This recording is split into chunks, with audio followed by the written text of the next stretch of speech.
ఛత్తీస్గఢ్ లో మావోయిస్టులకు మరోసారి గట్టి ఎదురు దెబ్బ తగిలింది. నారాయణపూర్ జిల్లాలో అబూజ్ లో జరిగిన భారీ ఎన్కౌంటర్ లో 27 మంది మావోయిస్టులు మృతి చెందారు.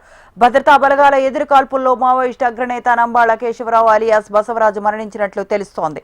కాగా తాజాగా ఈ ఎన్కౌంటర్ లో మృతి చెందిన నంబాళ కేశవరావు మృతిపై కేంద్ర హోంమంత్రి అమిత్ షా, ప్రధాని మోడీ స్పందించారు. భద్రతా బలగాల ఎదురు కాల్పుల్లో నంబాళ కేశవరావు మృతి చెందాడని ఎక్స్ వేదికగా కేంద్ర హోంమంత్రి అమిత్ షా ట్వీట్ చేశారు.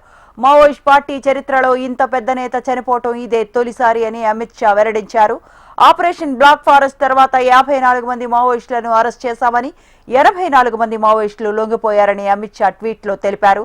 2026 మార్చి 31 నాటికి మావోయిస్టులను నిర్మూలిస్తామని మరోసారి స్పష్టం చేశారు. మావోయిజం ముప్పు నుంచి నిర్మూలించి ప్రజలకు శాంతి, పురోగతితో కూడిన జీవితాన్ని అందించేందుకు ప్రభుత్వం కట్టుబడి ఉందని ప్రధాని మోదీ అన్నారు.